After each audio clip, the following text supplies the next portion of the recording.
It's recording. Yep. Awesome. I'll cut it out. There we go. Well, welcome everybody. We're very grateful to have you here and understand that we are towards the beginning of spring break. So appreciate your time as we continue on talking about compliance and making sure that everyone's aware of some of the different rules and regulations, as well as the ways that we can support our students as a whole in regards to accessibility at CWI.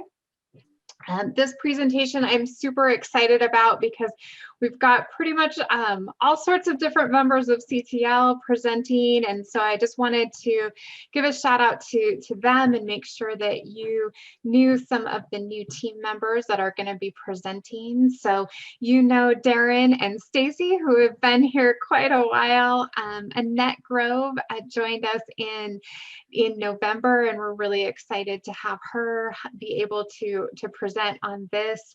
Andrew may present a little bit, who started in June, and of course Katie Lobengeyer, who's been here for a while but doesn't always do a lot of faculty facing stuff. So I'm very excited to have everyone here for this presentation. So I will let them take it away.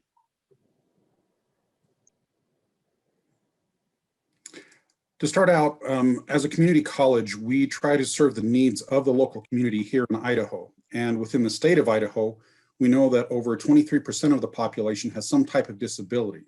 So we cannot fulfill our role as a community college without serving the needs of persons with disabilities.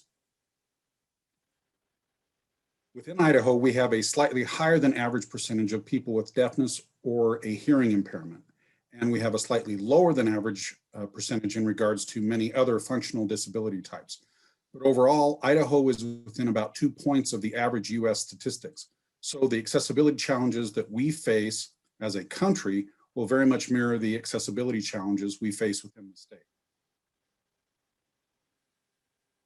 And if we look at the number of college students in the United States that have disabilities, we see that 19.5% report having some type of disability. Within that 19.5%, there are a range of different types of disabilities. When we think of these different types of disabilities, we often think of mobility, visual, or hearing impairments.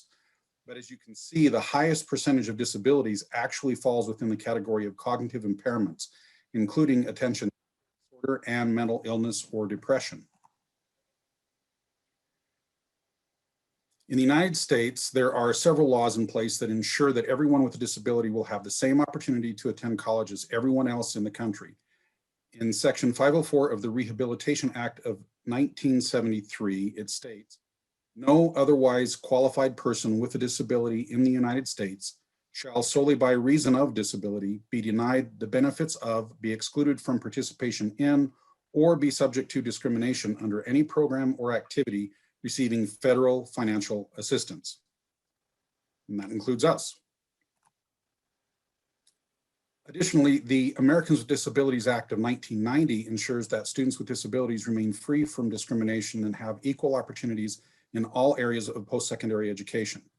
At CWI, this is accomplished through two main methods. First, we try to design accessible learning environments that will serve the needs of people with a wide range of disabilities.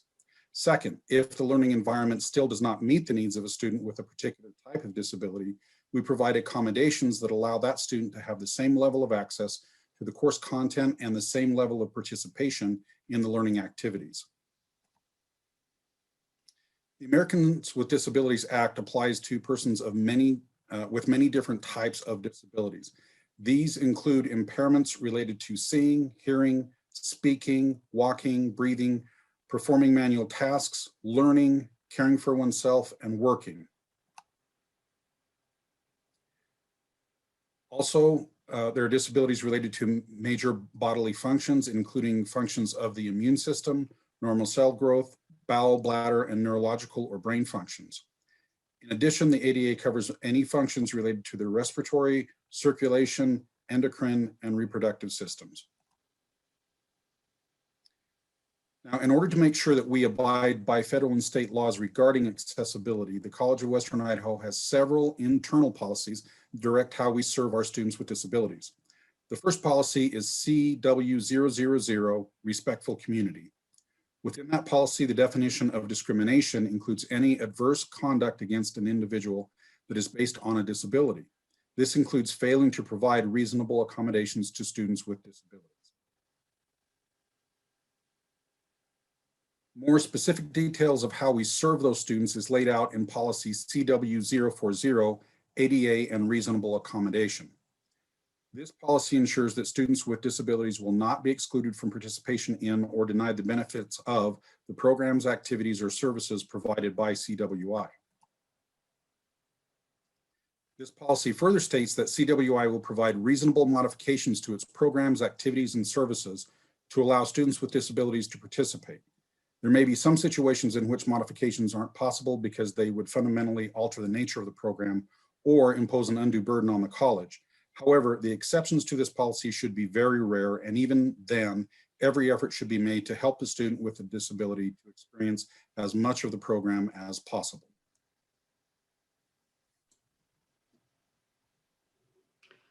At CWI, the Disability Services Office is responsible for putting into effect any of those laws and policies to help students find accessibility. And they ensure that all students at the College of Western Idaho have equal access to programs and services offered as required by law. In addition to providing auxiliary aids and services to students with documented disabilities, they also provide information about disability services to the college as a whole. This is our staff within Disability Services. Heather Grayson is the Interim Assistant Director.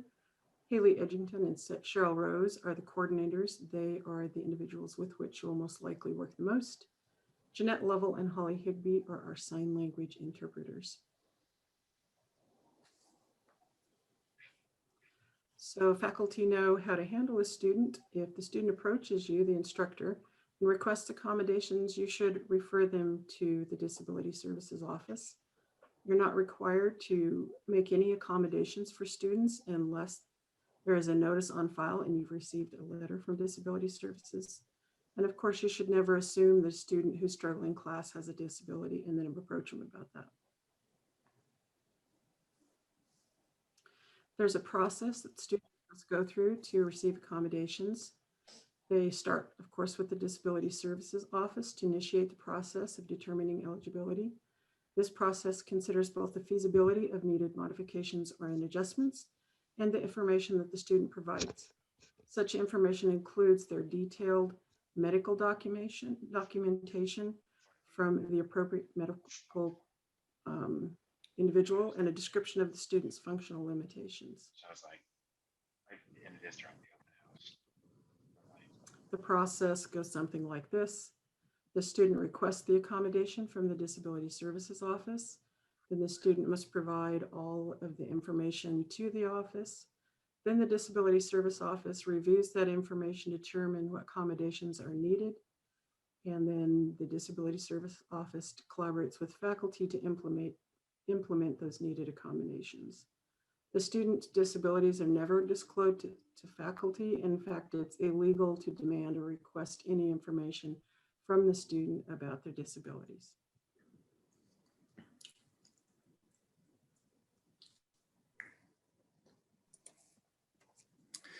About 3.9% of students in college are deaf or have a hearing impairment. And in some situations, these students will have an interpreter as one of the accommodations that are provided to them by the college. So if you have a student with this accommodation, there are some things that you will want to keep in mind as you work with the interpreter.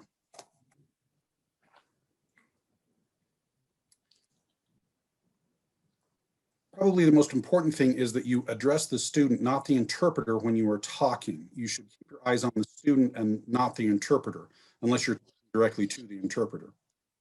Also, don't use the interpreter as a tutor or a teaching assistant. You should, however, make the course materials available to the interpreter ahead of class so that they can prepare and learn any new signs that are related to the course content.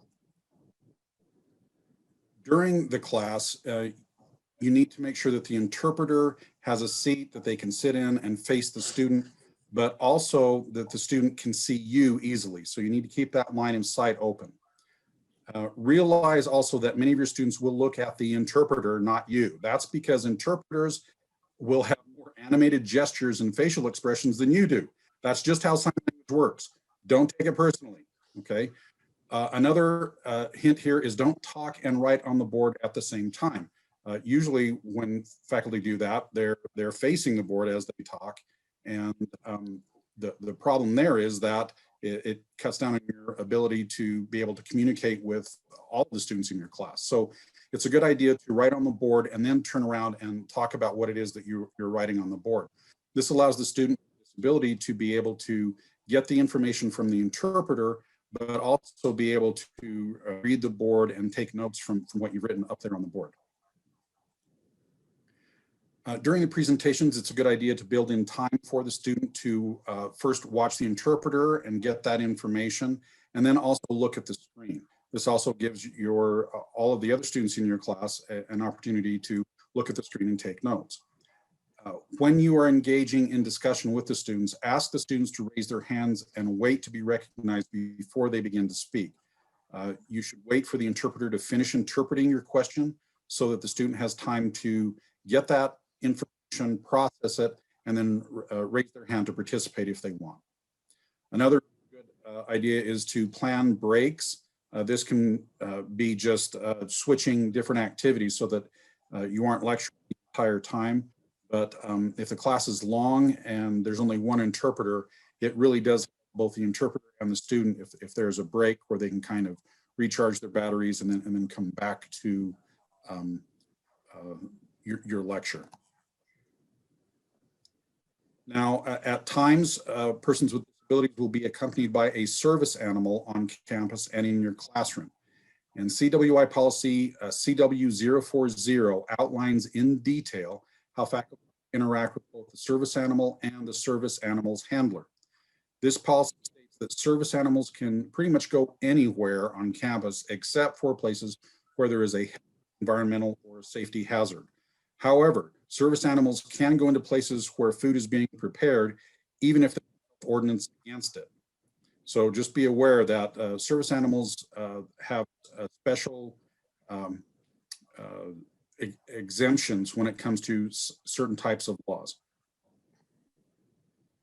Now, there are 3 types of animals covered in policy CW040: service animals, comfort animals, and therapy animals. A service animal is a dog, or in some cases, a miniature horse that is individually trained to do the work or perform tasks for that person with a disability. They are working to assist that handler, and they are not considered to be pets. Like they're a part of that person. And the service animal handlers are responsible to be present and in full control of the service animal at all times. They shouldn't leave them with you or with other classmates while they go out and do something and then come back.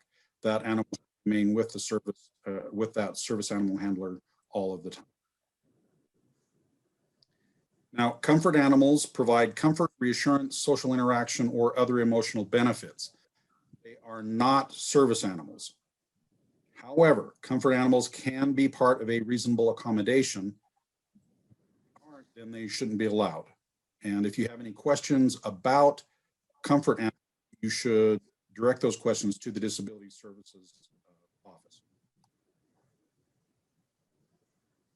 The therapy animal provides affection or comfort, and it is specifically trained to be gentle and stable in stressful situations. But even though they're trained, therapy animals are not service animals. They can be allowed as part of a reasonable accommodation. Otherwise, they should not be allowed in the class. If you have questions about a therapy animal, you should also address those to the Disability Services Office.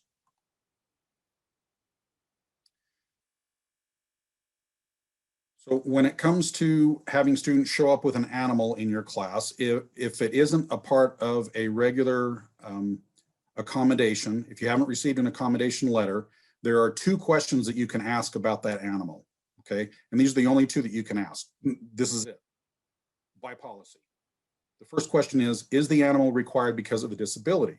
You don't ask about the person's disability. You don't say, well, what kind of disability is this animal trained to help out with? And you don't ask for documentation. You don't say, well, show me the documentation. You just say, is it required because of a disability? And if the answer is yes, then the next question you can say is, what work or task has the animal been trained to perform? So that you can find that out. However, you should not ask for the animal's training documentation, and don't ask for the animal to demonstrate its ability to perform the work or the task. It may be that that person does not need that animal to perform the task in your class. It's not expected, but there may be times when the animal will need to do it. And so it's inappropriate to ask for them to perform the task. It'd be kind of like asking someone with a disability to perform a task to show that they have the disability. That's just, it's not appropriate. So when you have any questions or concerns about any animal, you should refer it to the Disability Services Office. If the animal is misbehaving or is out of control, or if you think the animal is being mistreated, then contact the CWI Security Services and let them know about it. But you don't talk to the service animal handler. You don't try and work that out with them. That should be done through either the Disability Services Office or through Security Services. Now, there are some things in this policy that define the types of interactions that you can have with the service animals. First, don't pet, touch, or otherwise distract a service animal when it's working. That interferes with its ability to perform its duties. Second, don't feed it. Their work depends on consistent feeding, and they have a specific time in which they're fed and specific circumstances in which they're fed, and the handler is responsible for that, not you. Do not attempt to separate the handler from the service animal for any reason. And do not harass or deliberately startle a service animal. I don't know what kind of sick person would say, hey, let's harass a service animal. But apparently this has happened in the past, and so it's part of our policy.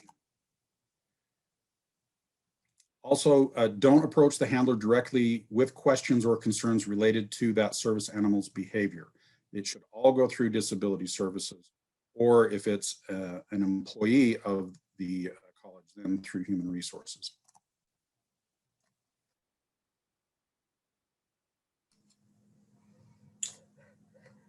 Next, we're going to talk about Universal Design Learning. Universal Design Learning, also known as UDL, is a teaching approach that works to accommodate the needs and abilities of all learners and eliminates unnecessary hurdles in the classroom.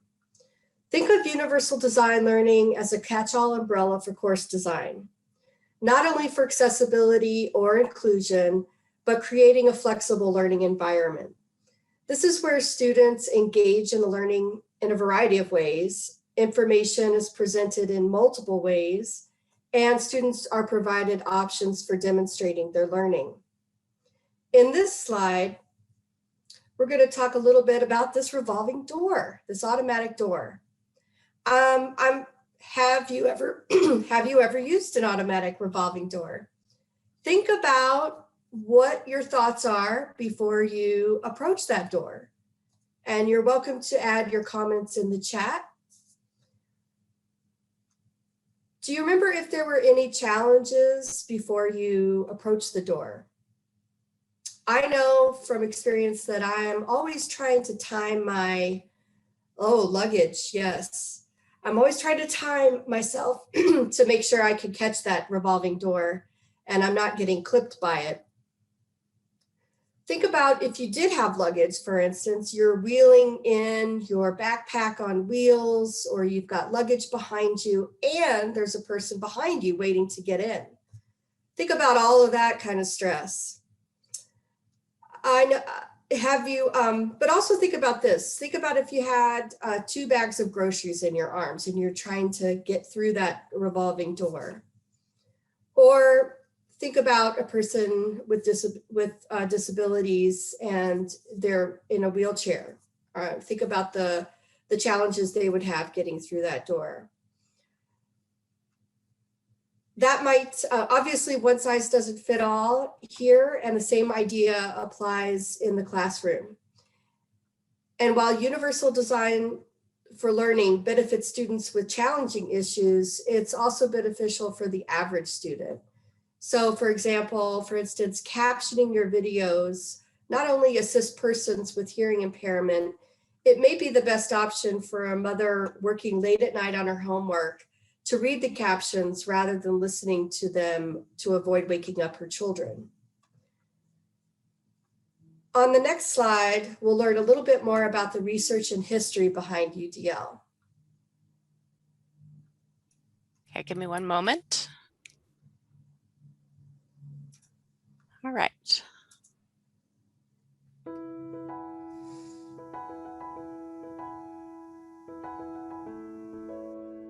Imagine you went into a big clothes store and all that was on sale was one type of outfit, in one size, with no thought given to different individual body shapes or personalities.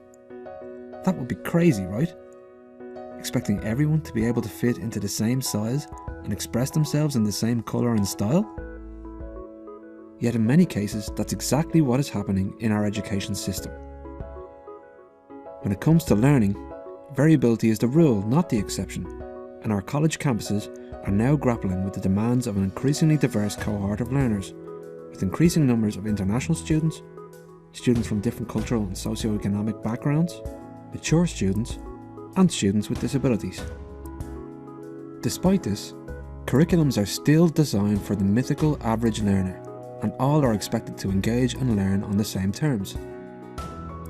Not enough flexibility is built in at the design stage to give all students equal opportunities to learn in ways that play to their own strengths. So, how can our institutions respond to these challenges? Enter Universal Design for Learning, or UDL for short. UDL is an educational framework that guides the design of learning goals, materials, methods and assessments, as well as the policies surrounding these curricular elements with the diversity of learners in mind. The framework was developed by US organisation CAST and is based on research in the field of neuroscience. It promotes 3 core principles for educators to build into their teaching practice, calling on them to provide students with multiple means of engagement, representation, and action and expression. The framework includes a set of guidelines on how you can turn these principles into practice. For example, by fostering collaboration with the introduction of group work with clear goals, roles, and responsibilities. By using different types of media to support learning and ensuring that all materials are accessible. And by providing a choice of assessment instruments while maintaining robust learning outcomes. You are probably already including some UDL elements in your practice without realising it, and there's much more to explore. So don't be afraid to let Universal Design for Learning give you a new lens through which to look at your teaching and learning practice and help you to better reach all of your students. For more information and resources, visit ahead.ie/UDL.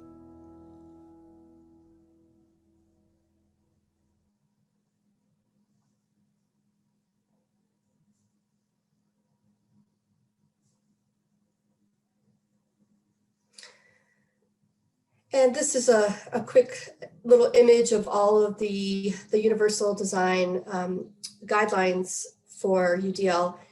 You can actually print these out and download them from www.cast.org. And also on their website, while they list these individual, they break out the individual guidelines into kind of a variety of different a number of different standards that can apply to actual activities within your classroom. So if you happen to have a challenge, you might want to take a look at some of these guidelines in terms of engagement, representation, action, and expression to see what other kind of solutions might be out there. Also, you can always contact CTL. We're happy to discuss more about universal design learning with you. This is just a little introduction into it. We hope that we might see this as a future training for faculty. But as we say at CTL, instruction can always be improved.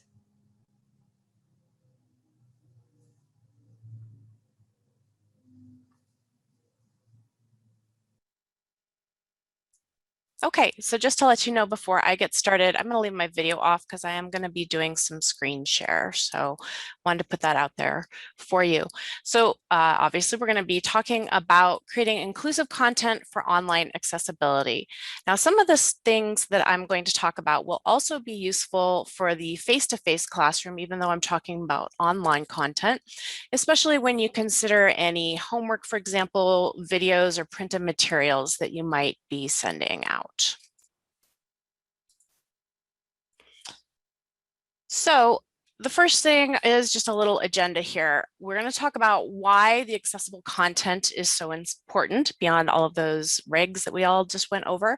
We're going to talk about how you can create accessible content. I'm going to show you some stuff. It's not meant for you to learn because there's a lot that I can cover today depending on our time. Then I will go to where do you start? Because like I said, I'm going to cover quite a bit of content. So we've looked at a few statistics, but I wanted to talk specifically about undergraduate programs here in Idaho. So this is focused on 2-year public undergraduate programs. You can see that 20.8% of students in an undergraduate program at a 2-year institution report having some kind of disability.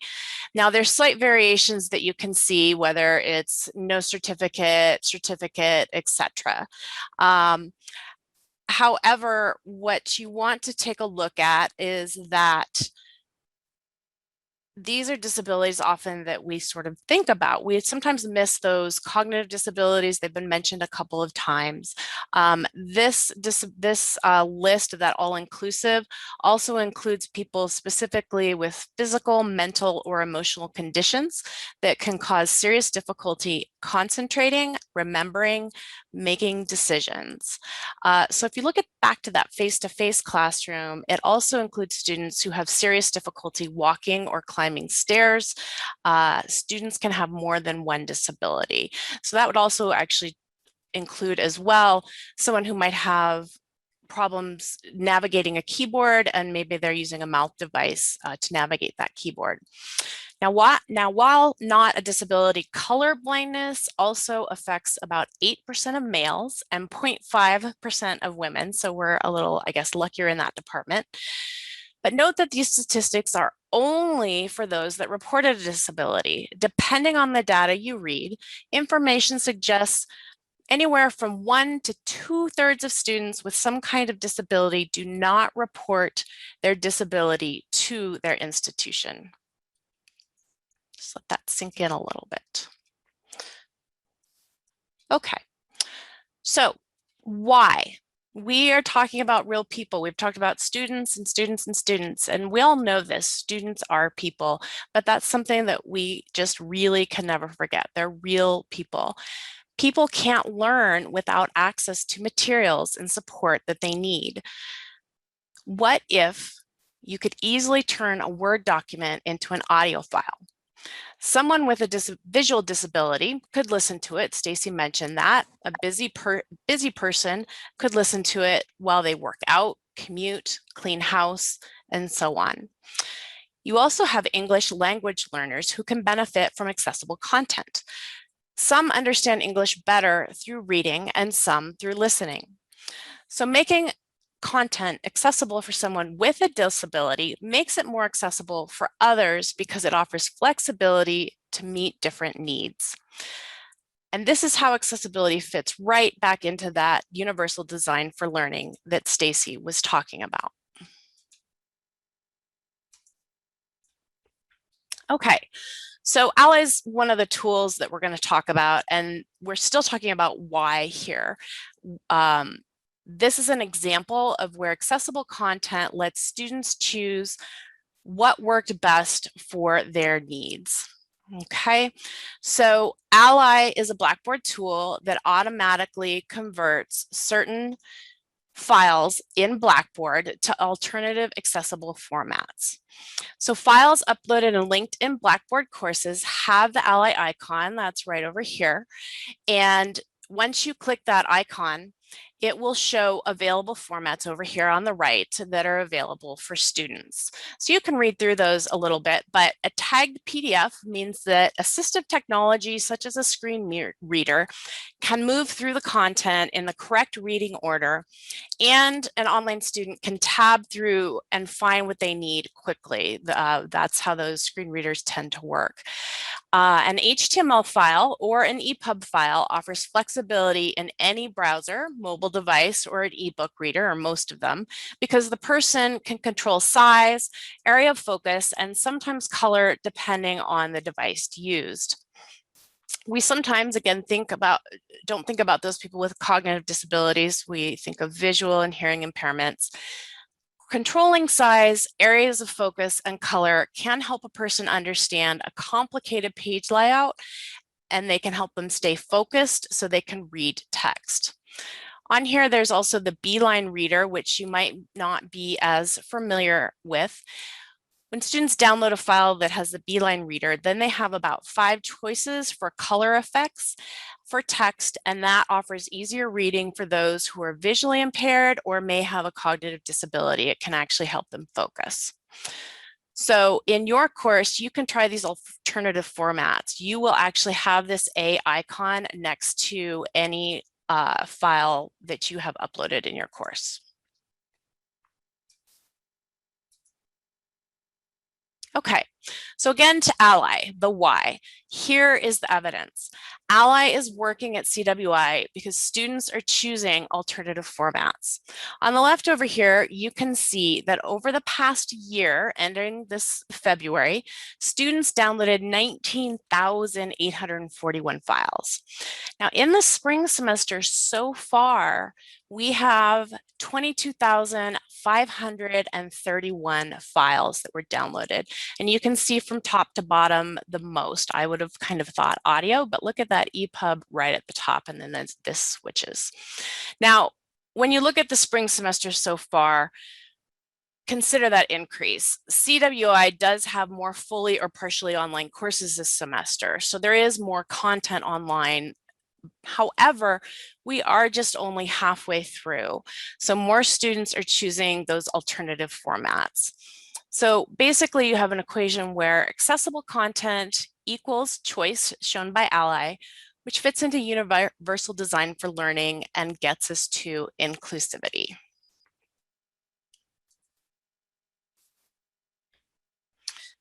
Okay, so now we're going to look at tools. There are several tools that we can look at, and there's no way we can do that. We need these tools because for Ally, for example, to create the alternative file formats, the content needs to be accessible files to begin with. And we use these tools to make the content accessible and not just things that are in Ally. So you can see I have 3 of those up there. I'm going to throw out a poll and go ahead and let me know which one you are most interested in, and we'll start there and see how we go. If you don't know what that one is, go ahead and speak up and I'll do a little more explanation. Oop. Let me relaunch the polling because it closed itself. Okay, somebody relaunched it for me.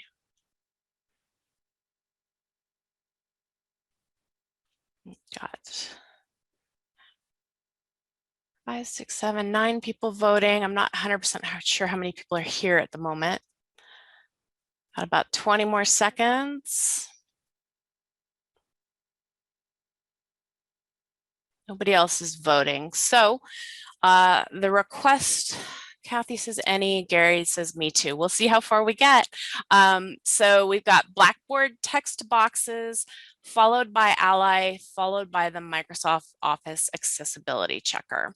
So I'm going to go ahead and end that polling, and I'll share that real quick so you can see that. Text boxes, Ally, and that might be the order that I have them in on my screen. So we'll see how that goes.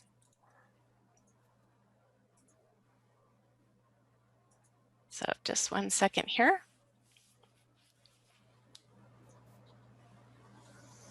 Oh, come on, it's forward. There we go.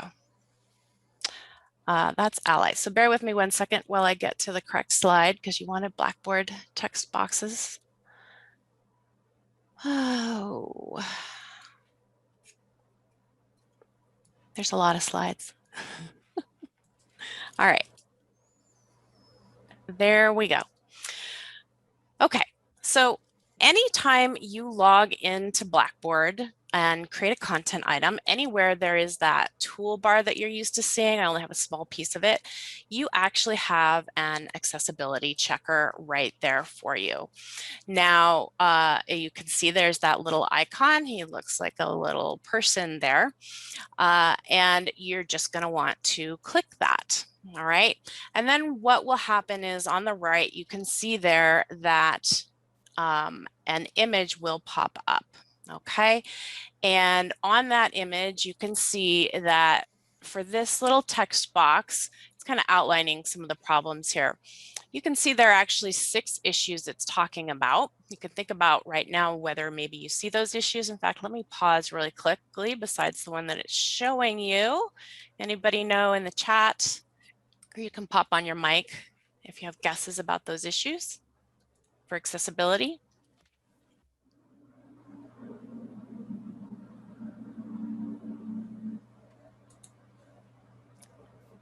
All right.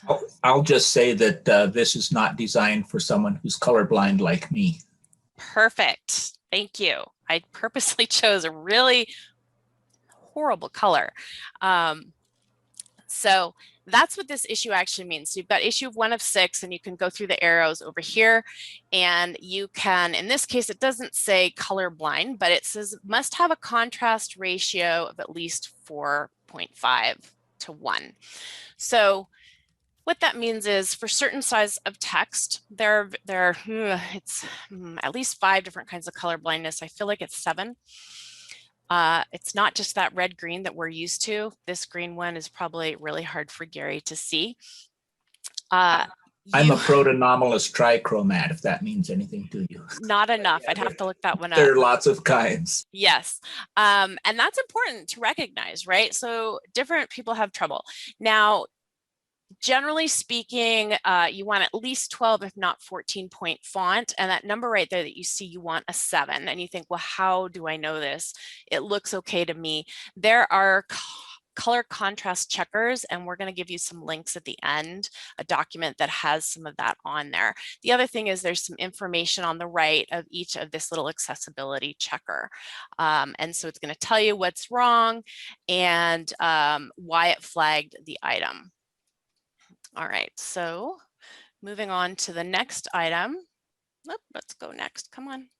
Okay, so here is an error number 2, and it's telling you that images must have alternative text description. In the case of Blackboard, it does not allow decorative images.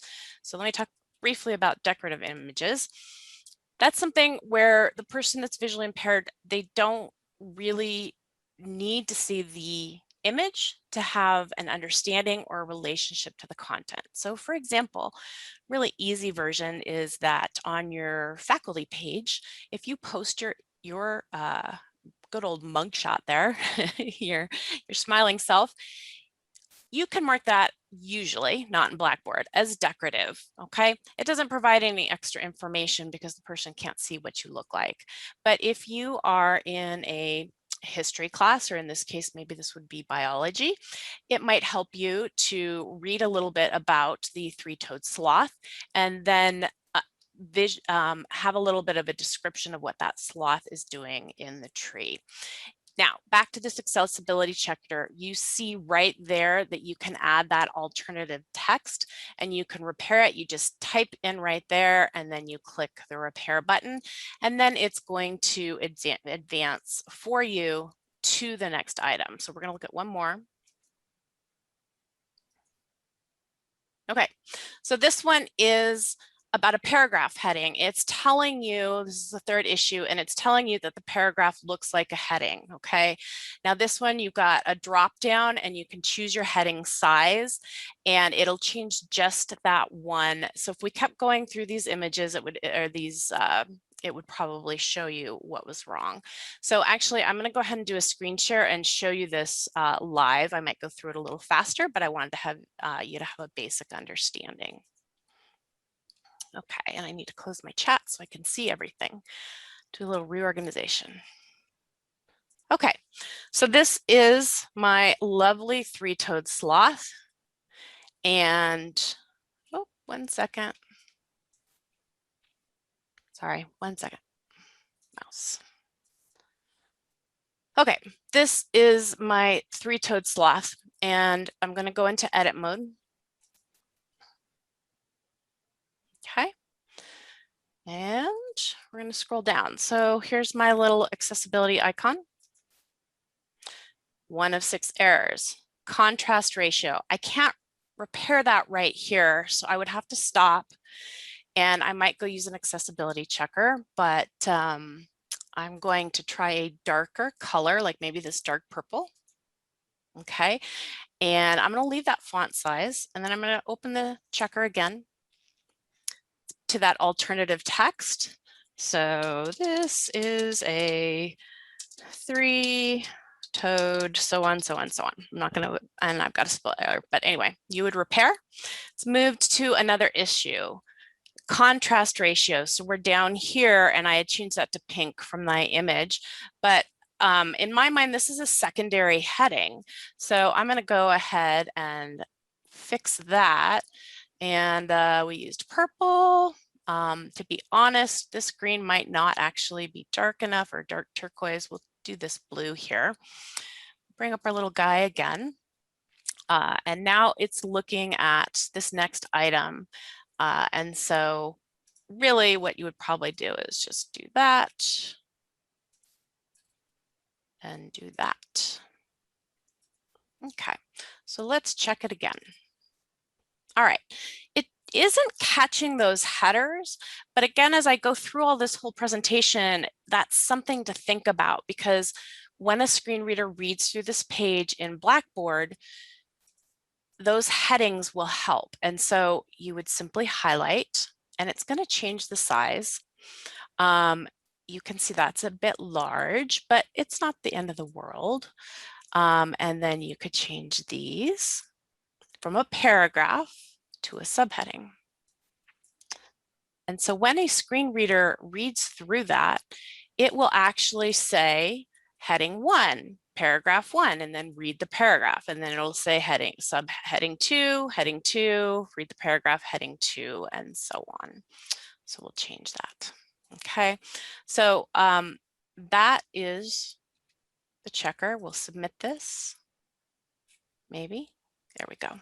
Okay, and so that is now a little better.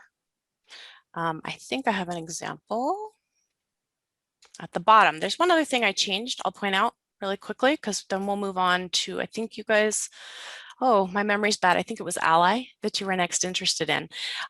Notice this, three-toed sloth. This is my citation for where I got this image. It's Creative Commons, which we can also teach you about in our accessibility module on CTL.org. Three-toed sloth, and that's where it goes. This would be a much better link. A screen reader is going to say something like, three-toed sloth, enter link, https:// and it's going to read all of that. So a better link, we're going to scroll down here, just make it the hyperlink descriptive, because it will say hyperlink three-toed sloth from Wikipedia, etc. So those click here hyperlinks, try and find the words. You can say, click here to learn more from National Geographic three-toed sloths, right? There's something else you can say. Sometimes it's a little bit hard to find, but it is there. So any questions on the accessibility checker while I kind of change my screen? And we're going to go to Ally for faculty. We looked at it for students. Would you just repeat really quickly that the last part about the quick link? Yes. So, okay. Sorry. If anytime you tell somebody, let's go to a website, right? For more information, click here. The screen reader is going to say, for more information. So I guess how I want to know is, how do you get the quick link instead of the HTTP? Oh, well, you'll still have it. I'll edit here. I'll show you. I'll fix this one right here. I need this one. I'll fix it. So we're going to go into edit. And I'm going to watch my time. Okay. So this link for Wikipedia goes to information about this three-toed sloth, and somebody has a chat, and I'll deal with that after that. So I'm just going to copy this link right here. I'm using Control-C to copy.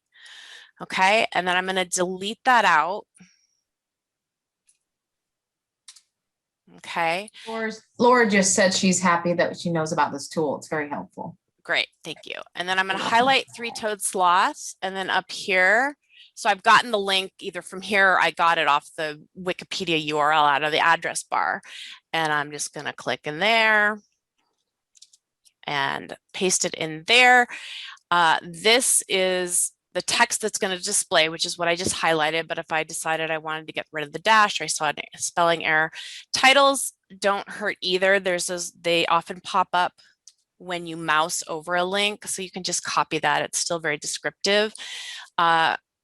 When I go outside of content in Blackboard, I like to do a new window. That's somewhat personal preference. So you save there. And now you've got that as your link. Does that answer your question? Yes, thank you. I heard you say it, but I didn't see you do the clicking earlier. I apologize if for anybody else if we had to repeat it. So thank you. That's all right. Somebody else had a chat. I don't have that open. Yeah, okay, same thing. And Laura, the text editor information is new. So that was part of the new updates for the text editor. So if you've missed it, it hasn't been around that long. So that makes me feel better. I'm excited to know about it because, like I said, I didn't know it was a thing. So that makes me feel better, Courtney. Thank you. Yeah, no, there was so much with that text editor that came out in November that it was hard to get it all in, and the most obvious stuff and was addressing the disorientation of the change. So. Okay, so I just got a message. I've got 10 minutes left, which I knew we'd run out of time. I'm going to go on to Ally. Let's start really quickly and switch back to the PowerPoint, and give me a minute to the mouse, find that slide. Kathy wonders if we're going to have a document for this. Courtney, can you answer about the module? So a couple of different things with the modules and documents. We'll have this up as well as some updated links by the end of next week. But we're actually working on updating the full ADA training module that we've had previously to include a lot of the Ally information. So by the end of the summer, we will have a full, much better resource center available to you, but we'll do the best we can to get everything up and available to you, the most needed stuff by more recently or sooner, I guess is a better word. All right, so I'm going to go through Ally pretty quickly. It's a good tool to play with, and it's available right in Blackboard. So really quickly, in Blackboard as an instructor, students cannot see it. Next to your files, there is a gauge. That's the look part. Look for the gauge next to it. Green means you have on the left, your file is 100%, nothing to fix. Red, there's a good amount to fix. So down below where it says open, just click on it to open. So we're at our little sloth again. And then read this gauge. I'm going to open a screen share, but you read it, and then right in there you can fix it. So let me go to my sloth screen share here and fix one thing real quick. And you can see my Blackboard screen. Okay, whoops, that one's fixed. Okay, so I have, sorry, I know I'm scrolling around. I think I have fixed all of my sloth errors. I have. Okay. Pretend this was red. Sorry, I accidentally fixed all of them somehow in my practice. You're going to click it. It's going to open, and normally that would not be there. All right, and this would be red. It would tell you that, let's see if I can really quickly. There we go, and refresh. Give me 1 second. It's not refreshed yet. All right, we'll open it up. All right, this would be, it was at 25% in the image, and it would say this image is missing alt text, okay? Now, if you didn't know what it meant, you could click this is what it means, and you could learn more about how to write a good description, and then you can type the description in there, and then you can save it, okay? If you don't want what's there, oh, I guess I could have removed it right there. And in this case, Ally does let you mark things as decorative, like I was talking about your headshot. Now, Ally doesn't only check images, it will check a Word document, it will check a PowerPoint file. It is looking for things like alternative text, color contrast. We used to love to use those animated GIFs before that were really flashing that can cause epileptic seizures. It looks for scanned PDFs, so it's an image of the text. So those files are not great for turning it into those alternative formats that I showed you at the beginning. And we want students to be able to have those alternatives. So if they don't have the alternatives, you know, they don't have that choice. All right. I know that's only a little bit, but it always tells you what it means. It always tells you how to write a good description. You look for that gauge and it's going to give you an idea. And I'll talk about where to start in just 1 minute. I do really very briefly want to point out the Microsoft Office Accessibility Checker. Okay, so what I have here is, again, we've got my three-toed sloth. Okay, and what a lot of people aren't aware of, this is a more recent tool as well. So just like your spell check, if you go to the review tab, you've got your spelling and grammar, but very similar to Ally, you've got an accessibility checker right here. Okay, and it's got some errors and some warnings. So I'm going to click that error and it's telling me that there's missing alternative text. It's telling me there's 2 images here. Think about what the other image is for a second. But this picture 3, it's got a drop down and you'll notice the sloth got highlighted. Add a description, enter it, and now it's fixed. So here's now just one problem. Straight connector. That's this little bar here. And that one I'm just going to add as decorative. I did a divider line for the my citation down here.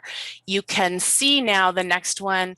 This is talking about inline images. So let me, I don't know if you can see my whole screen here. Let me slide over real quick. Let's close that. All right, so when you put an image in a Word document, I want to give you a little time for questions. When you first paste it in, I'm going to cut that out. Okay, if I paste it right here and hit return, that is an inline image. Basically, and it may not be because of, let's look at this wrap text. Okay. You always, for screen readers, for reading order, want an image to be in line with text. You don't want text to wrap on the right and the left. Now, that might be a little annoying because it makes your page kind of long, but again, you want to make it accessible for all. So basically, you shouldn't be doing wrapping text and moving it to the right as I had it and so on. And you'll notice that that fixed the inline image over here. Now the straight connector, all I have to do is, again, mark it as decorative. Somebody has a question or a comment? 5 minutes. That's what I'm being told. Yes. Okay. So I'm going to get to my basically my last slide, and feel free to go ahead and start with the questions that you have while I move to this last slide here. All right. So the question is where to start. All right. Really, you want to start anywhere. Start with what is easy, start with what you can.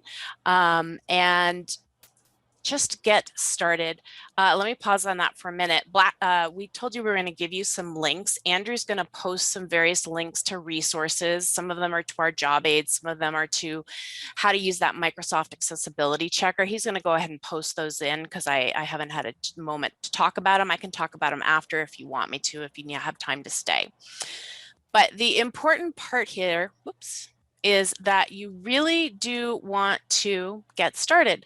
So I just talked about tons of stuff, right? So find something you think is easy to fix or something you're really interested in. Choose an entire document or choose part of your course each semester, or maybe just one type of issue. A lot of people start with alt tags. Usually they're fairly simple. Ally tells us that these are the single most frequent problem. Now there are others that are more severe.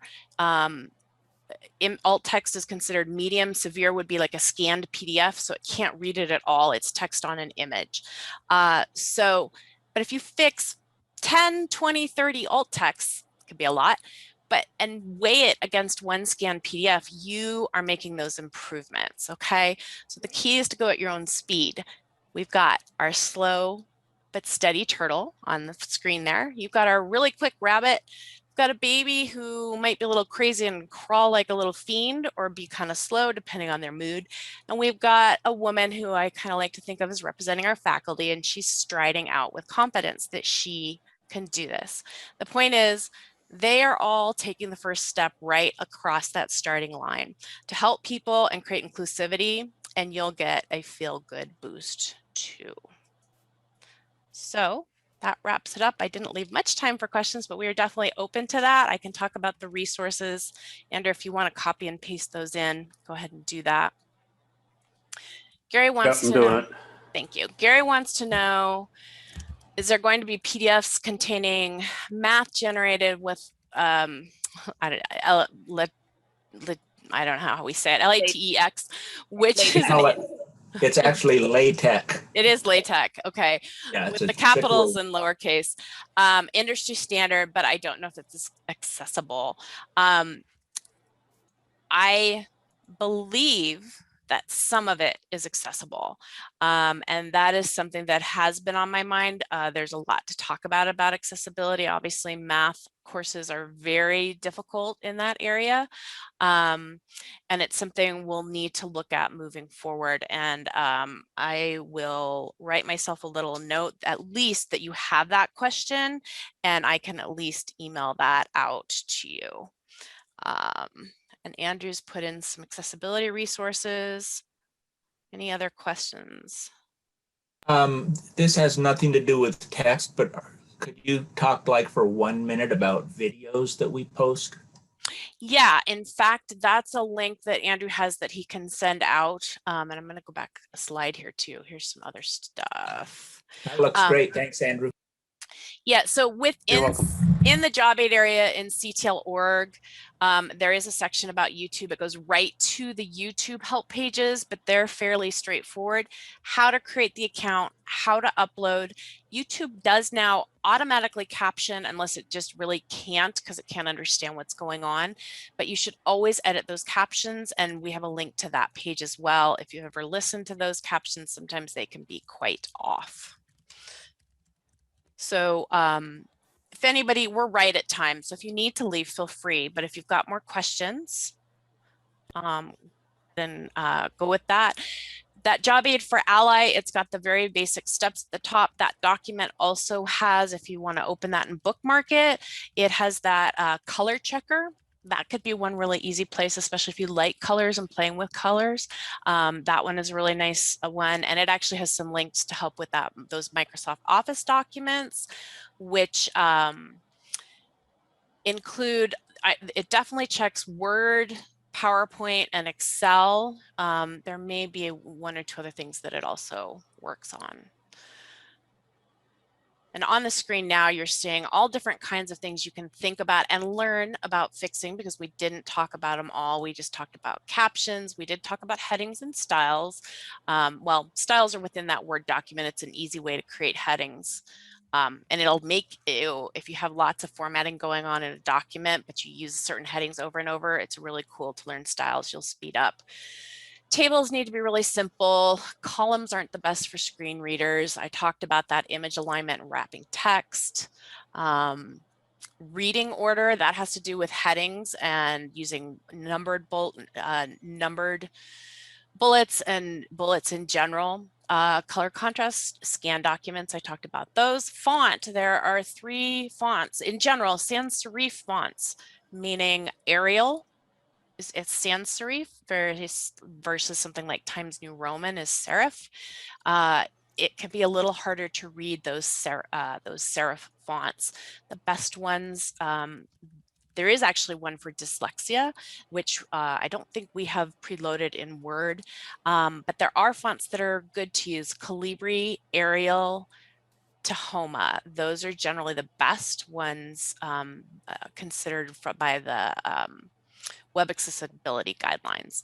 Alt tags, simplifying design, because if you have trouble concentrating, shorter sentences, I talked about hyperlinks for the online, but also face-to-face, getting rid of timers for tests for certain people, maybe working with adaptive release, you might get an official accommodation request on those.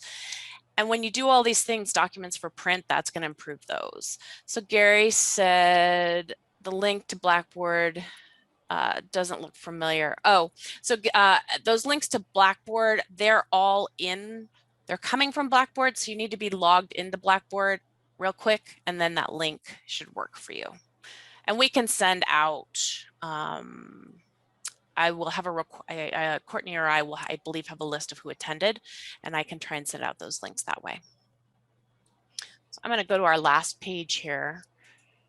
I think that about wraps it up. We really appreciate everybody attending. And again, like I can stay for a little bit. So if you have any questions about any of those things I started talking about, again, it's a lot. Just start where you can. And we really appreciate you being here on this lovely Friday before spring break.